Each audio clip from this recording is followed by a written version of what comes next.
It is a pleasure for me to be in Yerevan. Ինձ համար հաճելի է լինել Երևանում։ It is my first visit to Armenia, and I look forward to getting to know the country as best I can.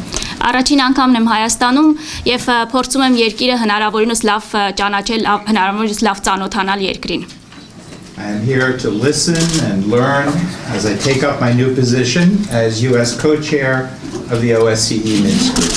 Ստանձնելով ԵԱՀԿ Մինսկի խմբում Միացյալ Նահանգների համանախագահի պաշտոնը, ես այստեղ եմ գտնվում հիմնականում լսելու եւ սովորելու նպատակով։ It is nearly 20 years since the ceasefire in Nagorno-Karabakh. Շուրջ 20 տարի է արդեն Լեռնային Ղարաբաղում հրադադարի հաստատումից անցել։ The people of the region have paid a heavy price and deserve a lasting settlement that can bring about peace and prosperity. Տարածաշրջանի ժողովուրդները ծանր գին են վճարել եւ նրանք արժանի են տևական լուծման, որը կբերի խաղաղություն եւ բարեկեցություն։ Such a settlement is not easy, as we have seen over the many years of negotiations. Այս կարգի լուծումը, ինչպես մենք տեսել ենք բանակցային երկար տարիների ընթացքում, հեշտ չէ։ And it cannot come without the political will of the leaders in the region, compromises from all parties, and understanding from the people that a negotiated settlement will benefit generations to come. Եվ դա չի կարող տեղի ունենալ, եթե չլինի քաղաքական կամքը առաջնորդների կողմից, եթե չլինեն փոխզիջումներ բոլոր կողմերից եւ եթե չլինի ժողովուրդների շրջանում այն ընկալումը, որ կարգավորումը բխում է ապագա սերունդների շահերից։ The Helsinki Final Act and its principles of non-use of force, self-determination, and territorial integrity, each equally important, continue to be our guide for a settlement. Հելսինկյան եզրափակիչ ակտի սկզբունքները, ուժի չկիրառումը, ինքնորոշման իրավունքը եւ տարածքային ամբողջականությունը շարունակում են մնալ մեզ ուղղորդող գործոնները այս գործընթացում։ As co-chair of the Minsk Group, I can promise that the United States is committed to working with Russia and France, all parties, and the international community to bring about a settlement. Որպես Միացյալ Նահանգների համանախագահ կարող եմ հավաստիացնել ձեզ, որ Միացյալ Նահանգները պատրաստ է շարունակել աշխատել Ռուսաստանի, Ֆրանսիայի միջազգային հանրության հետ, որպեսզի տևական կարգավորում ապահովվի խնդրին։ I especially look forward to working with my fellow co-chairs, Igor Popov from Russia and Jacques Faure from France. Ես սպասում եմ իմ գործընկերների հետ աշխատանքին ռուսաստանյան համանախագահ Իգոր Պոպովի եւ Ժակ Ֆորեի հետ աշխատանքին Ֆրանսիայից։ The OSCE is a vital partner in helping to find such a settlement. And I want to recognize the important work of Ambassador Andrew Kaspershik over many years in the region to both monitor the ceasefire and work towards a negotiated peace. ԵԱՀԿ-ն հանդիսանում է կարևորագույն գործընկեր այս լուծման կարգավորման ճանապարհին եւ ես ուզում եմ նշել երկար տարիներ դեսպան Անդրեյ Կասպերշիկի կողմից իրականացված աշխատանքը խաղաղության եւ խնդրի կարգավորման ուղղությամբ։ The focus of the Minsk Group has been to facilitate a process that can bring about a durable settlement.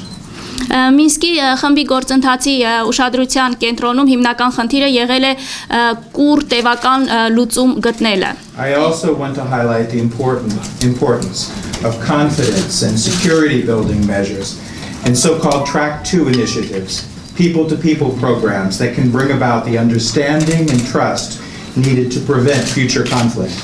Ես ուզում եմ նաև կարևորել վստահություն եւ անվտանգություն ձևավորող միջոցների կամ այսպես կոչված երկրորդ ուղու նախաձեռնությունների անհրաժեշտությունը ժողովուրդների միջև իրականացվող ծրագրերը, որոնք կօգնեն ձևավորել այն ընկալումը եւ վստահությունը, որը անհրաժեշտ է խաղաղության համար։ I hope we can renew efforts for vibrant Track 2 programs of all kinds.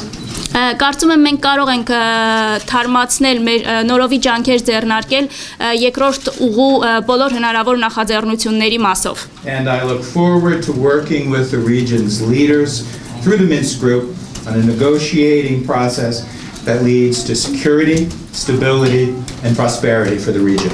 Եվ ես ակնկալում եմ հետագա աշխատանք տարածաշրջանի առաջնորդների հետ խնդրի կարգավորման շուրջ, կարգավորում, որը կբերի կայունություն, անվտանգություն եւ բարեկեցություն տարածաշրջանին։ Any questions? Հարցեր։ Խաղաղության հայտ նովեստի Արմենիա գործակալություն հարցը սովորաբիջուկը համանախագահները ուշադրություն չեն դարձնում Ադրբեջանի սպառազությունների մրցավազքին, այն որ խախտում է բոլոր եվրոպական համաձայնագրերը։ Khalatian Haik, Novosti Armenia. My question is the following: why international community is not paying attention to arms race of Azerbaijan? Because their arms purchases, they are violating all the standards for CFE requirements in Europe.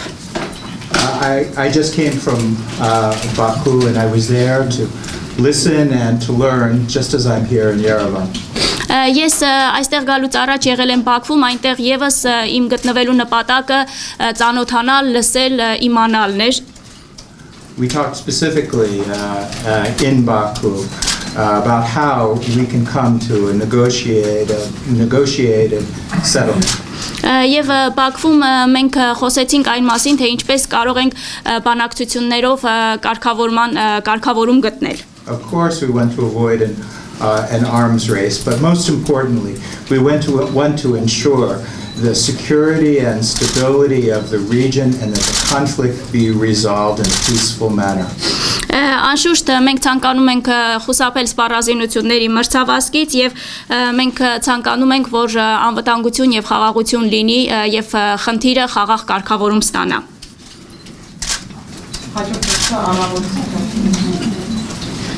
Շնորհակալություն եւ ողջույն պարոն Օրքել Հայաստանում իմ հարցը փոքրինչ թեմայից փոքրինչ դուրս կլինի, բայց ես այնուամենայնիվ ցանկալային տեսակետ է իմանալ։ Հաշվի առնելով տարածաշրջանում վերջին իրադարձությունները, մասնավորապես Հայաստանի անսպասելի որոշումը Մաքսային միությանը անդամակցելու, համանախագահ մտավախություն ունի արդյոք, որ Ռուսաստանը նաեւ Ղարաբաղի կարգավորման գործընթացում կարող է հանդերձ գալ առանձին նախաձեռնություններով։ Aravot Daily, I would like to welcome you, Ambassador Warlick, in Armenia.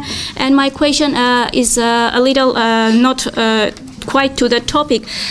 Given recent developments in the region and Armenia's decision to join the customs union, do you have concerns that Russia may also take a lead in the NK issue? Well, I look forward to working with Russia on this as partners. I look forward to working closely with my fellow Minsk Group co-chair, Igor. I think we can move forward together on the basis of cooperation to help facilitate a settlement. Ես սպասում եմ Ռուսաստանի հետ որպես գործընկերներ աշխատանքին այս շրջանակում Իգորի հետ աշխատանքին եւ կարծում եմ միասին աշխատելով մենք պետք է փորձենք օգնել հակամարտության կարգավորման հարցում։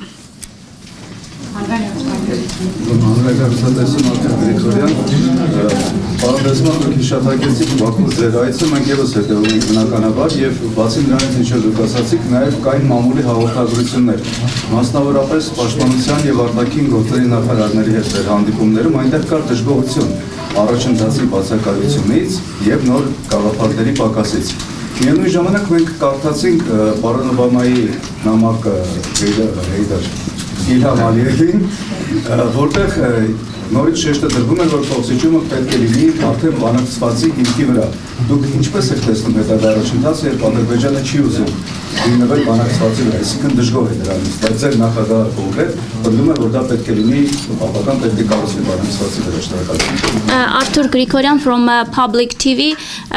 You mentioned that you have been to Baku and we have been following your visit to Baku. There have been reports, media reports, and especially during your meetings with the Minister of Defense and Minister of Foreign Affairs, there has been complaints about lack of progress, and at the same time there was a letter to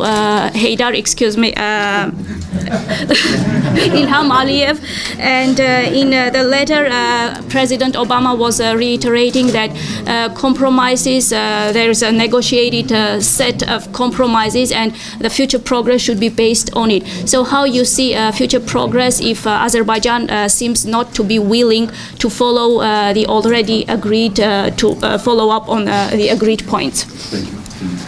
I'm glad we got the right Aliyev. Look, all parties will need to compromise if we're going to be successful in finding a peaceful settlement for Nagorno-Karabakh. Ուրախ եմ, որ ճիշտ Ալիևի վրա կանգառանք, բոլոր կողմերից պետք է լինեն զիջումներ, եթե մենք ուզում ենք, որպեսզի հաջողության հասնենք։ One of the reasons that I'm here without my fellow co-chairs is I do want to listen to all parties, to hear their views, to better understand the situation here and to see for myself. I look forward to coming back and working together on the issue with my co-chairs. Ես այստեղ գտնվում եմ առանց մյուս համանախագահների եւ դրա հիմնական պատճառներից մեկը այն է, որ ես ուզում եմ ինքս լսել բոլոր կողմերին, լսել նրանց դիրքորոշումները, ծանոթանալ ընդհանուր միջավայրին եւ հետագայում արդեն իմ գործընկերների հետ վերադառնալ։ Շնորհակալություն։ Պարոն դեսպան, իմ հարցը հետևյալն է, եթե ես չեմ սխալվում, դուք ամերիկացի 7-րդ կամ 8-րդ համանախագահն եք, որ աշխատի երակոմ Եվ մենք գիտենք, որ դուք կան դեպս, որ նավակ եք տարել պարոն Ալիևին, պարոն Օբամայից ուղղված։ Գուցե ինչ-որ նավակ եք վերել նաև Սերժ Սարգսյանին և ինչ է այնտեղ գրված։ Ընդհանրապես Միացյալ Նահանգները ինչ նոր իրական քայլեր է փորձում ձեռնարկել, որպեսզի ի վերջո հակամարտության խաղաղ կարգավորումը տեղի շարժվի։ Շնորհակալություն։ Ambassador, I know you are probably the 7th or 8th US co-chair of the Minsk group, and you had a letter from President Obama to President Aliyev. Maybe you also have a letter to President Sargsyan. So what's new realistic steps the US is is planning to bring into this process? I'm here this time to listen and to learn. I'm not bringing with me any new proposals at this time. This is my chance to hear from all of the parties. I can assure you the United States wants to see a negotiated settlement to this long-standing issue, and we will work through the Minsk group to help facilitate that settlement. Այս անգամ ես այստեղ եմ լսելու, սովորելու, ծանոթանալու համար, նոր առաջարկներ ինձ հետ չեմ բերել, Միացյալ Նահանգները սակայն պատրաստ է շարունակել այս գործընթացում Մինսկի խմբի շրջանակում աշխատանքները, խնդրի բանակցային կարգավորման հասնելու ուղղությամբ։ Դեսպանուհի Հակոբ հայ ռազմագերի Հակոբ Ինջիուլյանին ադրբեջանական համազգեստ պատկերեցին եւ հարցազրույց հեռարձակեցին, ինչը Ժնևյան կոնվենցիայի խախտում է։ Կարմիր խաչի միջազգային կոմիտեն երկար ժամանակ չէ կարողանում հանդիպել, իսկ Երևանի Մինսկի խումբը քաջողություն է պահպանում, իսկ բախվում քննարկել եք այս հարցը եւ ինչպես է պատկերացնում այս հարցը։ Armenian prisoner of war Hacop Injigulyan, he was interviewed on Azerbaijani TV. He was wearing an Azerbaijani uniform, and this is against the Geneva Convention principles, and also the Red Cross had difficulties to have a meeting with him, and the OSCE Minsk group was just silent about this. Did you discuss this issue while you were in Baku? I don't have any comment on that at the present time. My real purpose here is not to undertake any particular mission. It's to understand the situation and to listen. Այս պահին ես որևէ մեկնաբանություն չունեմ այդ խնդրի հետ կապված, իմ այս այցի նպատակը կողմերին լսել եւ իրավիճակը հասկանալ, գնահատելն էր։